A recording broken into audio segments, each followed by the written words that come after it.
स्वागत है आप सभी का इस नए वीडियो में। तो जैसा कि पिछले वीडियो में हम लोग ने क्रिया शरीर पार्ट 1 ठीक है, क्रिया शरीर पेपर 1 के मॉडर्न पार्ट ठीक है, मॉडर्न फिजियोलॉजी सब देख चुके हैं ठीक है। तो चलिए शुरू करते हैं आज के इस वीडियो में हम लोग क्रिया शरीर पार्ट 1 यानी पेपर 1 ठीक है, इसका जो आयुर्वेदिक पार्ट है ठीक है, ठीक है पार्ट है ठीक है, जो कि है पार्ट ए, इसको देखेंगे ठीक है। इसका टोटल वेटेज कितना है आपके पेपर में 60 मार्क्स का ठीक है। तो चलिए शुरू करते हैं। सबसे पहला जो चैप्टर आपको आएगा वो कौन सा है, शरीर करके ठीक है। तो सबसे पहले क्या है इसमें, क्रिया की व्याख्या ठीक है, क्रिया की व्याख्या करते हैं। सबसे पहले क्या बताया गया है, प्रयत्नादि कर्म चेष्टितम उच्यते ठीक है। अर्थात क्या है इसका, शारीरिक प्रयत्नादि कर्म अर्थात चेष्टा क्रिया है ठीक है। मतलब क्या होता है, शरीर की जो प्रयत्न आदि कर्म होते हैं ठीक है, अर्थात उसकी चेष्टा जो होती है शारीर की ठीक है, उसको क्या कहते हैं, क्रिया कहते हैं ठीक है। उसको पर्याय क्या क्या है देख लेते हैं। पर्याय क्या क्या बताएं, प्रवृत्ति, चेष्टा, कार्य, कर्म, यत्न और कार्य समारंभ ठीक है। नेक्स्ट क्या है आपका शरीर की परिभाषा, वो क्या होता है, शीर्यते तत् शरीरम ठीक है, अर्थात जिसका प्रतिक्षण शरण होता है और अंततः विनाश होता है ठीक है, वो क्या कहलाता है, शरीर कहलाता है ठीक है। आगे क्या देखते हैं, शारीर, शारीर की परिभाषा, शरीरम अधिकृत कृतम तंत्रितम तंत्रम शारीरम ठीक है, अर्थात क्या है, शरीर को आधारभूत मानकर जिस शास्त्र की निर्मित हुई है ठीक है, उसे क्या कहते हैं, शारीर कहते हैं। नेक्स्ट क्या है, शरीर के रचनात्मक एवं क्रियात्मक दृष्टिकोण से दो भाग होते हैं, दो भाग होते हैं ठीक है। कौन कौन से, पहला है शारीर रचना ठीक है, दूसरा है शारीर क्रिया ठीक है। नेक्स्ट क्या जाते हैं, शारीरिक दोष, शारीरिक दोष आपके तीन होते हैं, कौन कौन से, वात पित्त और कफ ठीक है। नेक्स्ट है आपका मानसिक दोष, मानसिक दो होते हैं, रज और तम ठीक है। नेक्स्ट आपका रिलेशन देख लेते हैं पंचमहाभूत और त्रिगुण संबंध में ठीक है। तो जैसा कि पता है पांच महाभूत होते हैं, कौन कौन से, आकाश, वायु, तेज, आप और पृथ्वी ठीक है। तो आकाश में कौन सा महाभूत, कौन सा गुण रहता है, आकाश में रहता है सत्व गुण ठीक है। वायु में कौन सा रहता है, रजगुण। तेज यानी अग्नि, अग्नि में कौन सा रहता है, सत्व और रजगुण ठीक है। आप यानी जल, जल में होता है सत्व गुण और तम गुण ठीक है। पृथ्वी है लास्ट, लास्ट उसमें कौन सा रहता है गुण, तम गुण ठीक है। नेक्स्ट आपका देख लेते हैं क्या, त्रिदोष एवं त्रिगुण में संबंध ठीक है। तो त्रिदोष आपके तीन है, वात, पित्त और कफ ठीक है। और गुण में भी देख लेते हैं, तो वात में होता है रजगुण, पित्त में होता है सत्वगुण और कफ में होता है आपका तमगुण ठीक है। नेक्स्ट देख लेते हैं आपका है त्रिदोष और पंचमहाभूत संबंध, त्रिदोष और पंचमहाभूत में क्या संबंध। तो सबसे पहले देख लेते हैं, त्रिदोष आपका वात में कौन सा, वात दोष में क्या है, आकाश महाभूत और वायु महाभूत ठीक है। पित्त दोष में आपका तेज यानी अग्नि महाभूत और आप यानी जल महाभूत ठीक है। कफ, कफ में आपका पृथ्वी महाभूत ठीक है। चलिए आगे बढ़ते हैं।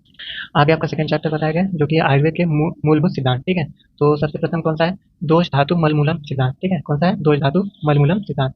तो चलिए इसको देखते हैं, क्या बताया गया इसमें, दोष धातु मलमूलम ये शरीरम ठीक है। मतलब अर्थात इसका है, मनुष्य में शरीर की उत्पत्ति, स्थिति एवं विनाश के लिए दोष, धातु एवं मल, ये तीन मूलभूत घटक कारणभूत होते हैं ठीक है। तो क्या बताया गया, जो मनुष्य का शरीर है ठीक है, उसकी उत्पत्ति, उसकी स्थिति एवं उसके विनाश के लिए दोष, धातु एवं मल, ये तीन क्या है, मूलभूत घटक कारणभूत होते हैं ठीक है। इसके लिए दोष धातु मलों को शरीर के वृक्ष रूपी मूल कहा गया ठीक है। इसके लिए क्या कहा गया, दोष धातु एवं मलों को शरीर के वृक्ष रूपी मूल कहा गया ठीक है। नेक्स्ट है आपका स्रोतस ठीक है। स्रोतस में क्या बताया गया, स्त्रवनात् स्रोतांसी ठीक है, अर्थात क्या है इसका, स्त्राविन, स्त्रावित होने की क्रिया शरीर में जिस स्थान में होती है उसे स्रोतस कहते हैं ठीक है। तो स्त्रावित होने वाली जो क्रिया है ठीक है, शरीर में जिस स्थान पे होती है उसको क्या कहेंगे, स्रोतस कहेंगे।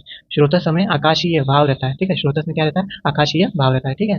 नेक्स्ट आपके देख लेते हैं स्रोतस के कार्य। तो क्या करता है, श्रवण करता है ठीक है, श्रवण करता है, चाहे उपचय क्रिया, क्रियाएं स्रोतस में होती है ठीक है, चाहे उपचय जो क्रियाएं किसमें होती है, स्रोतस में होती है। थर्ड आपका है परिनमन, परिनमन धातु का, धातुओं को क्या करता है, परिनमन करता है ठीक है। परिनमन के लिए आवश्यक तत्वों का वहन, जो परिनमन के लिए होता है उसके लिए आवश्यक जो तत्व है ठीक है, उनका भी वो वहन करता है ठीक है। आइए स्रोतस की संख्या देख लेते हैं। चरक ने कितनी बताइए, 13 बताइए। सुश्रुत ने 11 बताइए ठीक है। कौन कौन सा एक्स्ट्रा माना है, आर्तर व स्रोतस को माना है ठीक है, और अस्थि, मज्जा, श्वेत व स्रोतस को नहीं माना है ठीक है। चलिए देख लेते हैं स्रोतसों के कुल वेद। तो सबसे पहले देख लेते हैं स्रोतसों के नाम ठीक है। फिर कौन कौन सा, आचार्य चरक द्वारा वर्णित और आचार्य सुश्रुत द्वारा वर्णित ठीक है, मतलब उसके स्थान बताए, आचार्य चरक ने जो वर्णित स्थान किए और आचार्य सुश्रुत ने जो वर्णित स्थान किए ठीक है। तो चलिए देख लेते हैं स्रोतस के नाम कौन कौन से, प्राण व स्रोतस, उदक व स्रोतस, अन्न व स्रोतस ठीक है, आपके तीन हो गए। फिर इसके बाद जो सप्त धातु है ठीक है, रस व, रक्त व, मांस व, मेद व, अस्थि व, मज्जा व, शुक्र व ठीक है। उसके बाद आपके मल, मूत्र व, पुरुष व और स्वेद व ठीक है। लास्ट में आप एक सुश्रुत ने माना जो कि आर्तव है ठीक है। तो चलिए पहले चरक के हिसाब से देख लेते हैं इनका सिद्धांत। प्राण व स्रोतस का कहाँ, हृदय और महाश्रोतस ठीक है। सुश्रुत ने क्या बताया, प्राण व स्रोतस का हृदय और रसवाहिनी धमनियां ठीक है। नेक्स्ट क्या है, उदक को क्या है, तालु और क्लोम ठीक है। सुश्रुत ने क्या बताया, तालु और क्लोम। अन्न व स्रोतस का अमाशय और वाम पार्श्व ठीक है। अन्न व स्रोतस का सुश्रुत के हिसाब से अमाशय और अन्नवाहिनी धमनियां। फिर आपका जाता है रस व स्रोतस, हृदय और रस धमनियां ठीक है। सुश्रुत ने क्या बताया, हृदय और रसवाहिनी धमनियां ठीक है। रक्त व स्रोतस का चरक ने बताया यकृत और प्लीहा ठीक है। सुश्रुत ने क्या बताया, रक्त व स्रोतस का स्थान यकृत, प्लीहा, रसवाही, धमनियां ठीक है। मांस व स्रोतस का देख लेते हैं। चरक ने स्नायु और त्वक बताया ठीक है, और सुश्रुत ने स्नायु और त्वक बताया। नेक्स्ट आपका मेद व, तो वृक्क बताया और वपावहन बताया, चरक ने वृक्क और कटी बताया ठीक है, सुश्रुत ने। अस्थि व मेद जंगन ठीक है, सुश्रुत ने वर्णित नहीं किया। मज्जा व, अस्थि व और संधि स्थान पे चरक के द्वारा और सुश्रुत ने इसका वर्णित नहीं किया। शुक्र व का वृक्षण और शेष, ठीक है, और सुश्रुत द्वारा क्या है, वृषण और स्तन, ठीक है। मूत्र व का बस्ती और वंक्षण, ये चरक द्वारा है, बस्ती और मेद सुश्रुत द्वारा। पुरुष का क्या है, पक्वाशय और स्थूल गुद, ये चरक द्वारा है, पक्वाशय और गुद ये सुश्रुत द्वारा है, ठीक है। स्वेद व श्रोत्रस क्या है, मेद और रोमकूप है, ठीक है, सुश्रुत ने इसका वर्णन नहीं किया। लास्ट आपका जाता है आर्तव, जिसका वर्णन चरक ने नहीं किया। सुश्रुत ने इसका स्थान बताया गर्भ, गर्भाशय, आर्तवाहिनी, लवण्या, ठीक है। तो चलिए आगे बढ़ते हैं। आगे अपन नेक्स्ट टॉपिक है त्रिदोष, ठीक है। तो चलिए देखते हैं दोष। दोष क्या होता है, दूषण स्वभावतः दोष, ठीक है। स्वतः दुष्ट होने पर अन्य को भी दूषित करना, ऐसा स्वभाव धर्म होने वाले शरीर भाव को दोष कहते हैं, ठीक है। क्या है, स्वयं दूषित दुष्ट होने पर अन्य को भी क्या करना, दूषित करना, ठीक है। ऐसा स्वभाव धर्म होने वाले शरीर भाव को क्या कहते हैं, दोष कहते हैं। तो चलिए देख लेते हैं दोष के स्थान। दोष के स्थान क्या है, नाभि अधोप्रदर, ये क्या है, वात का स्थान है। नाभि और हृदय के बीच में पित्त का स्थान है। नाभि और ऊर्ध्व प्रदेश, ये क्या है, कफ का स्थान है, ठीक है। दोषों के कार्य देख लेते हैं। कफ दोष विसर्ग कर, शरीर को बल देना, ठीक है। पित्त दोष आदान कर, पाचन करना, ठीक है। वात दोष क्या है, विक्षेप कर, शरीर की क्रियाएं करना, ठीक है। नेक्स्ट है आपका दोष और ऋतु में संबंध, ठीक है। आइए देख लेते हैं। तो दोष जो ऋतु में क्या क्या होता है, दोषों का संचय होता है, प्रकोप होता है, प्रशमन होता है, ठीक है। तो आइए एक करके देख लेते हैं। जो वात दोष है, वात का ग्रीष्म ऋतु में संचय होता है, वर्षा में प्रकोप होता है, शरद में प्रशमन होता है, ठीक है। जो पित्त दोष है आपका, उसका वर्षा में संचय होता है, प्रकोप होता है आपका शरद ऋतु में, और प्रशम होता है आपका हेमंत ऋतु में, ठीक है। कफ दोष का देख लेते हैं। शिशिर ऋतु में इसका संचय होता है, वसंत ऋतु में इसका प्रकोप होता है, ग्रीष्म ऋतु में इसका प्रशमन होता है, ठीक है। नेक्स्ट है आपका रस और दोष के संबंध, ठीक है। तो ये देख लेते हैं। दोष वृद्धि कारक रस और क्या है, क्षय कारक रस। तो रस क्या है, जो बढ़ाता है, ठीक है, दोष को, और जो एक क्षय करता है। तो ये देख लेते हैं। जो वात का है, वात का जो वृद्धि कारक रस है कौन कौन से हैं, कटु, तिक्त और कसाय, ठीक है। जो क्षय कारक रस में कौन से, मधुर, अम्ल, लवण, ठीक है। तो अर्थात इसका है कि कटु, तिक्त, कसाय यदि हम लोग सेवन करें रस का, ठीक है, तो उससे क्या होगी, वात की वृद्धि होगी, वात दोष की। और वहीं अगर मधुर, अम्ल और लवण रस हम लोग सेवन करें तो क्या हो जाएगी, वात का क्षय होगा, ठीक है। वहीं से आइए देखते हैं पित्त दोष का। पित्त दोष में क्या है, कटु, अम्ल और लवण, ये क्या वृद्धि कारक रस है। मधुर, तिक्त और लवण ये आपका है क्षय कारक रस, ठीक है। कफ दोष का है, मधुर, अम्ल, लवण ये आपका वृद्धि कारक रस हो गए। कटु, तिक्त और कसाय आपके क्षय कारक रस हो गए, ठीक है। नेक्स्ट देख लेते हैं रस उत्पादक तत्व, दोष शमन और दोष प्रकोप, ठीक है। चलिए देख लेते हैं। मधुर रस में कौन सा है, जल और पृथ्वी प्रधान महाभूत होते हैं, ठीक है। दोष शमन किसका करते हैं, वात और पित्त का, ठीक है। दोष प्रकोप किसका करते हैं, कफ का, ठीक है। नेक्स्ट देख लेते हैं अम्ल रस, ठीक है, क्या कहते हैं, पृथ्वी और अग्नि से उत्पत्त होते हैं, ठीक है, इसमें महाभूत होती है प्रधान। दोष शमन किसका करते हैं, वात का करते हैं। दोष प्रकोप किसका करते हैं, पित्त और कफ का। नेक्स्ट है आपका लवण रस, ठीक है, ये क्या है, जल और अग्नि महाभूत प्रधान होते हैं, ठीक है। दोष शमन करते हैं वात का, पित्त और कफ का क्या करते हैं, दोष प्रकोप करते हैं, ठीक है। नेक्स्ट है आपका कटु रस, ये वायु और अग्नि महाभूत प्रधान होते हैं, ठीक है। कफ दोष का क्या करते हैं, शमन करते हैं, वात और पित्त का क्या करते हैं, प्रकोप करते हैं, ठीक है। नेक्स्ट है आपका तिक्त रस। तिक्त रस क्या है, वायु और आकाश महाभूत प्रधान है, ठीक है। दोष शमन करते हैं आपका पित्त का, ठीक है, और कफ का, और दोष प्रकोप करते हैं आपका वात दोष का। नेक्स्ट है आपका कसाय रस, ठीक है, ये आपका वायु और पृथ्वी महाभूत प्रधान है, ठीक है। इसमें पित्त और कफ का क्या होता है, दोष शमन करता है, और वात का क्या करता है, दोष प्रकोप करता है, ठीक है। नेक्स्ट देख लेते हैं आपका क्या है, काल आदि पे दोष का प्रभाव पड़ता है, ठीक है। तो सबसे पहले क्या है, काल कौन कौन सा है, वह, दिन, रात और भोजन, ठीक है। इसके प्रारंभ काल में देखते हैं तो कफ का रहेगा, ठीक है, कफ का प्रकोप, ठीक है। और मध्य काल में रहेगा पित्त का, ठीक है। और अंत काल में रहेगा वायु का, ठीक है। तो जैसे वह है तो बाल्य अवस्था में क्या करेगा, कफ विद्यमान रहेगा, ठीक है। तरुण अवस्था में क्या रहेगा, जो कि पित्त विद्यमान रहेगा, और वृद्ध अवस्था में क्या रहेगा, वायु विद्यमान रहेगा। नेक्स्ट देख लेते हैं दिन। दिन यानी सुबह, सुबह यानी प्रातः काल में आपका कफ विद्यमान रहेगा, ठीक है। दोपहर में पित्त रहेगा, और आपका शाम में क्या रहेगा, वायु रहेगा, ठीक है। रात देख लेते हैं। रात में आपका पूर्व रात्रि, ठीक है, उसमें आपका कफ प्रधान रहेगा, ठीक है। मध्य रात्रि में आपका पित्त प्रधान रहेगा, और अपरांत रात्रि, ठीक है, अपरांत रात्रि, इसमें क्या रहेगा, तो वायु रहेगा। भोजन के प्रारंभ में क्या रहेगा आपका, एक सेकंड, भोजन के प्रारंभ में आपका कफ विद्यमान रहेगा, ठीक है। मध्य में आपका पित्त रहेगा, और अंत में उसके क्या रहेगा, वायु प्रधान रहेगा, ठीक है। तो चलिए आगे बढ़ते हैं। नेक्स्ट पार्ट है आपका, देखते हैं हम लोग मोस्ट इंपॉर्टेंट पॉइंट है आपके एग्जाम से, ये है वात दोष, ठीक है। तो चलिए शुरू करते हैं। वात दोष की निरुक्ति क्या है, तत्र वाक गति गंधनयो अति गंधनयो रीति धातु है, ठीक है। अर्थात क्या है इसका, वाह इच मूल धातु से हुई है, ठीक है। वाह का अर्थ होता है गति एवं गंध होता है, ठीक है। इसके पर्याय देख लेते हैं। पर्याय क्या क्या है, मारुत, मरुत, मारुत, चल, अनिल, स्मिरन और पवन, ठीक है। पंचभौतिक संगठन देख लेते हैं, क्या बताया गया, पंचभौतिक है पर वायु और आकाश की प्रधानता होती है, ठीक है। इसके स्थान देख लेते हैं। पक्वाशय, कटि, शक्ति, श्रोत, अस्थि और त्वचा में, ठीक है। इसके गुण देख लेते हैं। रुक्ष, लघु, शीत, खर, सूक्ष्म, चल। कार्य क्या होता है वात दोष का, विविध क्रियाओं को प्रवर्तक मन के नियंत्रण, इंद्रियों को स्वकार्य करने के लिए प्रेरित करता है। वाणी का प्रवर्तक है। कर्ण और त्वचा इनकी रचना के लिए हर्ष और उत्साह का कारण होता है। पुरुष मूत्र श्वेत का निर्गमन करता है, ठीक है। नेक्स्ट आपका जाता है इसके प्रकार, ठीक है। तो आइए प्रकार देख लेते हैं। तो क्या है आपके वात दोष के प्रकार कौन कौन से हैं। सबसे पहला है प्राणवायु, उदान वायु, व्यान वायु, समान वायु और अपान वायु, ठीक है। तो आइए क्या करके देखते हैं। प्राणवायु का कहाँ है, स्थान है मुर्दा है, उर, कंठ, जीवा, मुख, नासिका, ठीक है। बुद्धि, हृदय, इंद्रिय, मन, धारण, थूकना, चीखना, डकार लेना, ठीक है। तो ये सब क्या है, इसके स्थान है, और इसके क्या है, क्या कहते हैं, कार्य है, ठीक है। नेक्स्ट है आपका उदान वायु। उदान वायु का कहाँ मेन स्थान है, उर, ठीक है, या नासा, कंठ और नाभि प्रदेश में, ठीक है। इसके क्या कहते हैं आपके कार्य क्या है? शब्दों का उच्चारण करना, स्वर उत्पत्ति, बल, वर्ण और स्मृति, ठीक है? उदाहरण वायु का कार्य, ठीक है? व्यान वायु का मूल स्थान कहाँ है? हृदय है, ठीक है? इसके कारण क्या क्या है? अपेक्षण यानी कॉन्ट्रैक्शन, प्रसारण यानी रिलैक्सेशन, उत्क्षेपण और अपक्षेपण। उत्क्षेपण मतलब पल को उठाना और अपक्षेपण मतलब पल के गिराना, ठीक है? ये क्या है? व्यान वायु का कार्य, ठीक है? समान वायु क्या है? मूल स्थान क्या है? उसका कोष्ठ है, ठीक है? अन्न का ग्रहण करना, अन्न का पाचन करना, अन्न का विरेचन, सार और कीट में करना, ये क्या है? इसके कार्य है, ठीक है? अपान वायु पक्वाशय और बुध इसका मूल स्थान है, ठीक है? शुक्र, आर्तव, रज, पुरुष, गर्भ, मूत्र का निष्क्रमण करना, ये क्या है? अपान वायु के कार्य है, ठीक है? तो इन शॉर्ट में हम लोग ने वात दोष देख लिया है, ठीक है? चलिए आगे बढ़ते हैं। सो नेक्स्ट आपका आता है पित्त दोष, ठीक है? चलिए शुरू करते हैं। पित्त दोष की निरुक्ति क्या है? तप संताप है, ठीक है? तप यानी मूल धातु, तप संताप यानी उष्णता, ठीक है? पर्याय क्या क्या इसके? अग्नि, वैष्णवा, वनहि, धनंजय, पावक और अनल, ठीक। पंचभौतिक संगठन देख लेते हैं। आग्नेयम, पित्त, ठीक है? स्थान देख लेते हैं। नाभि, आमाशय, स्वेद, लसिका, रस, स्पर्शेंद्रिय, ठीक है? गुण क्या क्या है? स्निग्ध, उष्ण, विस्तरम, सरम, द्रवम, ठीक है? कार्य देख लेते हैं। पाचन, पचन रूप ग्रहण, उष्णता निर्माण करना, ठीक है? भूख लगना, प्यास लगना, रुचि, शौर्य, त्वचा का तेज यानी प्रभा, ठीक है? तो प्रभा किससे होता है? पित्त दोष होता है, ठीक है? नेक्स्ट देख लेते हैं आपके प्रकार। पित्त के प्रकार: पाचक, रंजक, साधक, आलोचक और राजक, ठीक है? तो पाचक का मूल स्थान कहाँ है? गृहिणी, रंजक का कहाँ है? यकृत और प्लिया, ठीक है? और साधक का कहाँ है? हृदय है, आलोचक पित्त का कहाँ है? नेत्र में, और राजक पित्त का कहाँ है? त्वचा में, ठीक है? पाचक पित्त का काम क्या है? पाचन करना, ठीक है? सार और कीट का विभाजन करना, ठीक है? जो रंजक पित्त का इसका एक और स्थान जो भी है वो ठीक है, वो है आमाशय में, ठीक है? इसका और कार्य क्या है? रस धातु का रंजन करना, ठीक है? और जो आपका आलोचक पित्त है वो नेत्र में उसका मूल सिद्धांत है, इसका क्या है? रूप ग्रहण करना, ठीक है?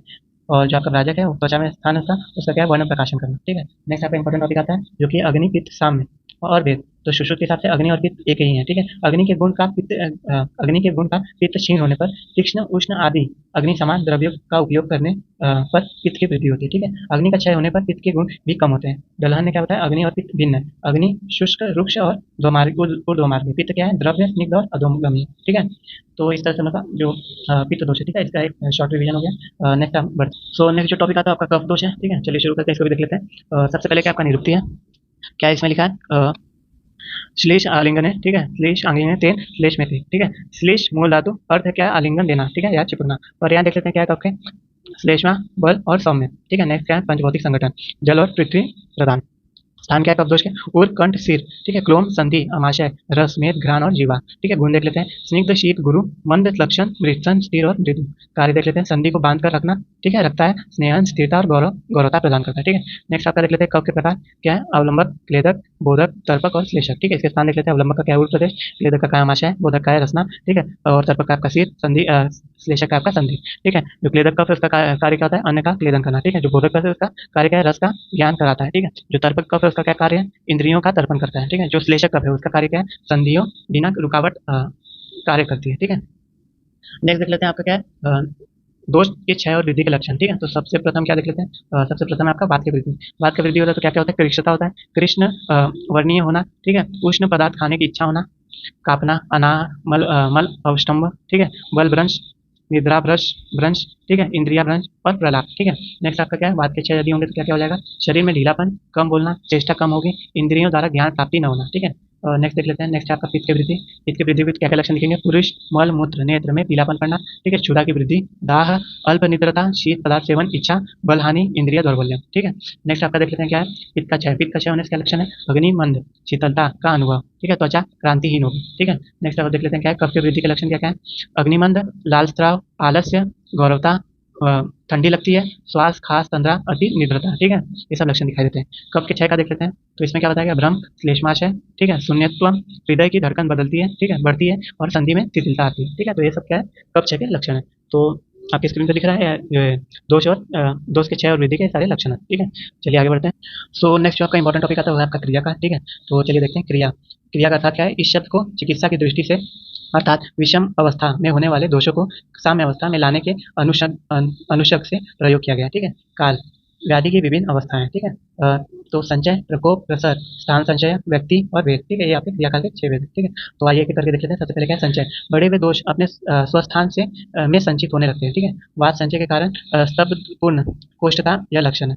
पित्त संचय, त्वचा, नख, मूत्र, नेत्र में पीलापन, कफ संचय से क्या होता है? आलस्य। ठीक है, नेक्स्ट है आपका प्रकोप अवस्था। स्थान में संचित दोष प्रकोप अवस्था में अधिक प्रमाण में बढ़ते हैं। ठीक है, वात प्रकोप, कटु तिक्त कषाय सेवन, रुक्ष लघु शीत द्रव्य सेवन। ठीक है, पित्त प्रकोप क्या है? क्रोध, शोक, भय, तीक्ष्ण, उष्ण और स्निग्ध। ठीक है, कफ प्रकोप किससे होता है? मधुर, अम्ल, लवण, स्निग्ध सेवन से। ठीक है, नेक्स्ट आपका है प्रसर, प्रकोपित हुए दोष अपने स्थान से बाहर निकलकर संपूर्ण शरीर में प्रसरित होते हैं। ठीक है, नेक्स्ट आपका है स्थान संचय, वृद्धिगत दोष संपूर्ण शरीर में संचार करते हैं जिस स्थान में वैगुण्य रहता है। ठीक है, वैगुण्य यानी कोई खाली जगह। ठीक है, वहाँ आश्रय लेकर विकृति उत्पन्न करते हैं। ठीक है, एग्जाम्पल क्या है? बस्ती प्रदेश, अश्मरी और मूत्रकात। बुध प्रदेश में हो जाए तो बगंदर। ठीक है, नेक्स्ट आपका है व्यक्ति, व्याधि के व्यक्त लक्षण दिखते हैं। ठीक है, व्याधि क्या है? प्रव्यक्त लक्षण दिखते हैं। व्याधि का निदान इस अवस्था में सहजता से होता है। ठीक है, नेक्स्ट है आपका वेद, व्याधि का पूर्ण ज्ञान होता है। इस अवस्था में चिकित्सा न होने पर व्याधि असाध्य होती है। ठीक है, तो वेद अवस्था में यदि व्याधि की चिकित्सा न हो तो क्या हो जाएगी? असाध्य हो जाएगी। ठीक, तो इस तरह से हम लोग ने क्या है क्रियाकाल का एक शॉर्ट रिवीजन देख लिया। ठीक है, एक ओवरव्यू देख चुके हैं। ठीक है, चैप्टर का नेक्स्ट अब चलते हैं। सो नेक्स्ट है आपका टॉपिक जो है प्रकृति। ठीक है, आइए इसको भी देख लेते हैं। तो इसमें सर्वप्रथम सबसे पहले वात प्रकृति के लक्षण देख लेते हैं। तो क्या क्या बताया इसमें? तो वायु क्या होता है? रुक्ष, लघु, चल, बहु, शीघ्र, शीत, पुरुष। ठीक है, एवं विशद गुणयुक्त होता है। ठीक है, तो सबसे पहले एक देख लेते हैं इसके लक्षण। रुक्ष, शरीर यह रुक्ष अपचित एवं आकार से छोटा होता है। ठीक है, व्यक्तियों का स्वर रुक्ष तथा क्षीण, फटा हुआ, मंद, सख्त एवं जर्जर, सुनने में अप्रिय रहता है। ठीक है, निद्रा कम आती है ऐसे पुरुष को। लघु, वजन कम होता है, हलचल एवं भोजन आदि कर्म शीघ्र गति से करते हैं। ठीक है, नेक्स्ट आपका है चल। चल का क्या है? संधि, अक्षी, भू, अनु, ओष्ठ, जीवा, सिर इनकी बहुत चंचल होती है। ठीक है, नेक्स्ट आपका क्या है? बहु, बहुत बोलने वाला तथा शरीर में कंडरा एवं शिराओं का प्रमाण अधिक होता है। ठीक है, नेक्स्ट आपका शीघ्र, कार्य अति शीघ्रता से आरंभ करता है, जल्दी क्रोध आता है। नेक्स्ट है शीत, ठंड को सहन न करने वाला, शरीर का स्तंभन। नेक्स्ट है परुष, बाल, दाढ़ी, मूछ में बाल, रोम, नख, दंत, मुख, हाथ, पैर अव्यय रूखे होते हैं। ठीक है, नेक्स्ट क्या है? विशद, त्वचा स्फुटित तथा रूखी होती है। अल्प बल, आयुषी। ठीक है, आयुषी, अल्प संतानी का एवं अल्प साधन सामग्रीयुक्त होता है। ठीक है, नेक्स्ट आपका क्या आता है? पित्त प्रकृति। ठीक है, तो चलिए इसको भी देख लेते हैं, इसके क्या क्या लक्षण होते हैं। तो पित्त उष्ण, तीक्ष्ण, द्रव्य, विश्रम, अम्ल तथा कटु गुणयुक्त होता है। ठीक है, तो देखते हैं उष्ण। उष्ण का क्या बताया गया आपका? उष्ण वातावरण तथा उष्ण पदार्थ सहन नहीं होते हैं। ठीक है, क्या है फिर नेक्स्ट? पिपलू, चट्टे, व्यंग, तिल अधिक प्रमाण में होते हैं। ठीक है, बाल जल्दी पकने लगते हैं। नेक्स्ट आपका तीक्ष्ण, तीक्ष्ण जठराग्नि, क्लेश सहन न करने वाला। ठीक है, नेक्स्ट आपका द्रव्य, संधियां तथा मांसपेशियां शिथिल तथा मृदु होती हैं। नेक्स्ट आपका विस्त्र। ठीक है, कक्षा, मुख। ठीक है, शीर तथा संपूर्ण शरीर में दुर्गंध आती है। नेक्स्ट आपका कटु और अम्ल, मैथुन शक्ति कम होती है। इसको क्या साधारण देख लें? मध्य बल, आयु, ज्ञान विज्ञान, साधन सामग्री एवं संपत्ति मध्य प्रमाण में होती है। ठीक है, नेक्स्ट है आपका कफ प्रकृति के पुरुष।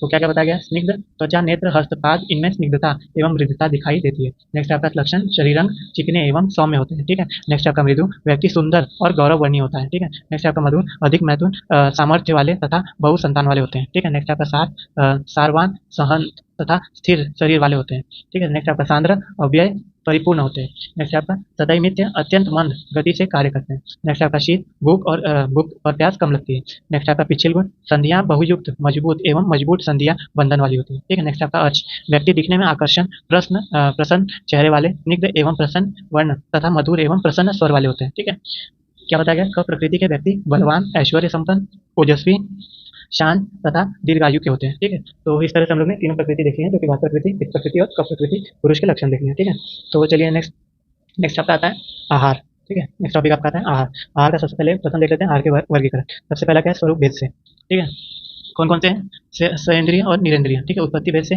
जंगम, औषधविद और पार्थिव। नेक्स्ट है प्रभाव भेद से हितकर और अहितकर। ठीक है, कार्य भेद से शमन, कोपन और स्वास्थ्य हितकर। नेक्स्ट है आपका उपयोग भेद से भोक्ष्य, भक्ष्य और लेह्य और पेय। ठीक है, नेक्स्ट आपका रस भेद से मधुर, अम्ल, लवण, कटु, तिक्त और कषाय। सातवां है आपका गुण भेद से 20 गुणवादी गुण जो भी है। ठीक है, और नेक्स्ट है आपका पंचभौतिक भेद से पार्थिव, जलीय, आग्नेय, वायवीय और आकाशीय। ठीक है, नेक्स्ट है आपका आहार विधि विशेषतायन। ठीक है, प्रकृतिकरण, संयोग, राशि, देश, काल। ठीक है, उपयोग और उपयोगिता। ठीक है, ये क्या है? आहार विविध विशेषताएं। ठीक है, नेक्स्ट आपका आहार सेवन नियम, उष्ण भोजन, स्निग्ध भोजन, मात्रावत भोजन, उपयुक्त स्थान पर भोजन सेवन, एकाग्र मन से भोजन करना चाहिए। ठीक है, तो ये आपका रहा शॉर्ट में आहार चैप्टर। ठीक है, चलिए आगे देखते हैं। आगे आपका है अग्नि। ठीक है, ये भी आपके एग्जाम पॉइंट ऑफ व्यू से इंपॉर्टेंट है। तो क्या बताया गया? आहार द्रव्यों का रूपांतर करने वाले तथा आहार द्रव्यों को शरीर साथ में या प्रत्यक्ष रूप में शरीरस्थ धातुओं के स्वरूप में परिवर्तन करने वाली शरीर अंतर्गत शक्तियों को अग्नि कहते हैं। ठीक है, इसके पर्याय क्या क्या है? वनहि, वैश्वानर, धनंजय, पावक और अनल। प्रकार कितने होते हैं? 13 प्रकार होते हैं, ठीक है। कौन कौन से? कोष्ठाग्नि 1 होती है, धातुअग्नि 7 हो गई और बौद्धाग्नि 5 हुई है, ठीक है। कोष्ठाग्नि तथा दोष: तीक्ष्ण अग्नि पित्त अधिक्य, मंद अग्नि कफ अधिक्य होती है, विषम अग्नि वात अधिक्य होती है और सम अग्नि समदोष होते हैं, ठीक है। नेक्स्ट आपका क्या आ जाता है?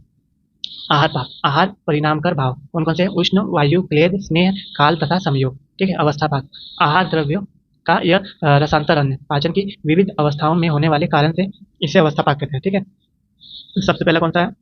मधुर अवस्था पाक, इसको बोला जाता है अविद्ध अवस्था, ठीक है। क्या बताया गया इसमें? प्रथम अवस्था का स्थान आमाशय है। प्रथम अवस्था में अन्न को मधुरता प्राप्त होती है, ठीक है। मधुरता के लिए मुख का बोधक कफ कारण रूपी भाव होता है, ठीक है, कारणभूत होता है, ठीक है। आहार द्रव्यों में मधुरत्व से ऊर्ध्व आमाशय में अन्न यह अविग्ध स्वरूप में रहने के कारण इसको अविग्धता अवस्था कहते हैं, ठीक है। फिर क्या है नेक्स्ट? विग्ध अवस्था, अम्ल यानी अम्ल अवस्था पाक। द्वितीय अवस्था पाक का स्थान गृहणी है, ठीक है। आमाशय से गृहणी में आया हुआ अन्न यह अर्धपक्व स्वरूप में होने के कारण इसको अन्न पाचन की विदग्ध अवस्था कहते हैं। नेक्स्ट है आपका पक्व अवस्था, जो कि है कटु अवस्था पाक। पक्वाशय में होने वाले अन्न पचन की क्रिया का अंतिम अवस्था पाक है, ठीक है। बिरयानी में आहार रस का पाचन होकर उसमें सार भाग का शोषण होने के पश्चात कीट भाग पक्वाशय में प्रवेश करता है, ठीक है। अन्न पाचन में उत्पन्न हुए कटु रस के कारण इसको क्या कहते हैं? कटु अवस्था पाक भी कहते हैं, ठीक है। तो इस तरह से हम लोग ने अवस्था पाक के 3 देख लिए, जो कि मधुर अवस्था पाक, अम्ल अवस्था पाक और कटु अवस्था पाक, ठीक है। तो चलिए नेक्स्ट देख लेते हैं। नेक्स्ट आपका क्या है? कोष्ठ। कोष्ठ अर्थात उदर भाग, नाभि से स्तन पर्यंत कोष्ठ की व्याप्ति होती है, ठीक है। पाचन क्रिया से संबंधित महाश्रोत्र, शरीर मध्य तथा महानिम्न आमाशय, ठीक है। पक्वाशय को भी कोष्ठ कहा गया है, ठीक है। तो कोष्ठ के प्रकार देख लेते हैं। कौन सा? क्रूर कोष्ठ, मृदु कोष्ठ और मध्य कोष्ठ। दोष अधिक के कौन से हैं? क्रूर कोष्ठ में वात दोष होता है, ठीक है, अधिक होता है। मृदु कोष्ठ में आपका पित्त दोष होता है, मध्य कोष्ठ में कफ दोष या समदोष होता है, ठीक है। तो इस तरह से हम लोग ने जो क्रिया शरीर पेपर 1 है, ठीक है, पेपर 1 के जितने भी चैप्टर्स हैं उनका एक शॉर्ट व्यू या शॉर्ट ओवरव्यू देख चुके हैं, ठीक है। इतना ही आपके लिए बहुत इंपॉर्टेंट है एक बार अगर रिवीजन के थ्रू पॉइंट ऑफ व्यू से अगर देखना जाए तो, ठीक है। तो चलिए इसके बाद हम लोग देखते हैं पेपर के कुछ ब्लूप्रिंट, यानी जो आयुर्वेद पार्ट है, ठीक है, आयुर्वेद पार्ट का जो पेपर का ब्लूप्रिंट है, तो शॉर्ट आंसर क्वेश्चन में या तो आपके वात पित्त कफ दोष कैसे है, इसके क्षय वृद्धि आ सकते हैं, ठीक है, क्षय वृद्धि आ सकते हैं, या फिर इसके गुण स्थान और कर्म के बारे में पूछ सकते हैं, या भेद के बारे में पूछ सकते हैं, ठीक है। जो आपका एक और क्वेश्चन रहेगा दोष के वृद्धि क्षय या क्रिया काम में होगा, ठीक है। तो इसके ऊपर आपके क्वेश्चन बन सकते हैं। नेक्स्ट जो एक क्वेश्चन रहेगा प्रकृति या आहार से बन सकता है। नेक्स्ट एक जो क्वेश्चन रहेगा अग्नि या अवस्था पाक यानी आहार पाक से बन सकता है, ठीक है। जो लॉन्ग आंसर क्वेश्चन है इसमें क्या है? वात पित्त कफ के स्थान गुण कर या भेद, ठीक है, या उनके क्षय वृद्धि, इस हिसाब से पूरा क्वेश्चन स्विमिंग 10 मार्क्स के लिए हो सकता है, ठीक है। एक जो क्वेश्चन रहेगा आपके क्या है? प्रकृति, आहार, अग्नि और आहार पाक से बन सकते हैं क्वेश्चन, ठीक है। तो ये सारे चैप्टर्स को अच्छे से देख लीजिएगा। So with this we are done with क्रिया शरीर पेपर 1 रिवीजन, ठीक है। तो आज के लिए बस इतना ही, मिलते हैं आपसे नेक्स्ट वीडियो में, ठीक है।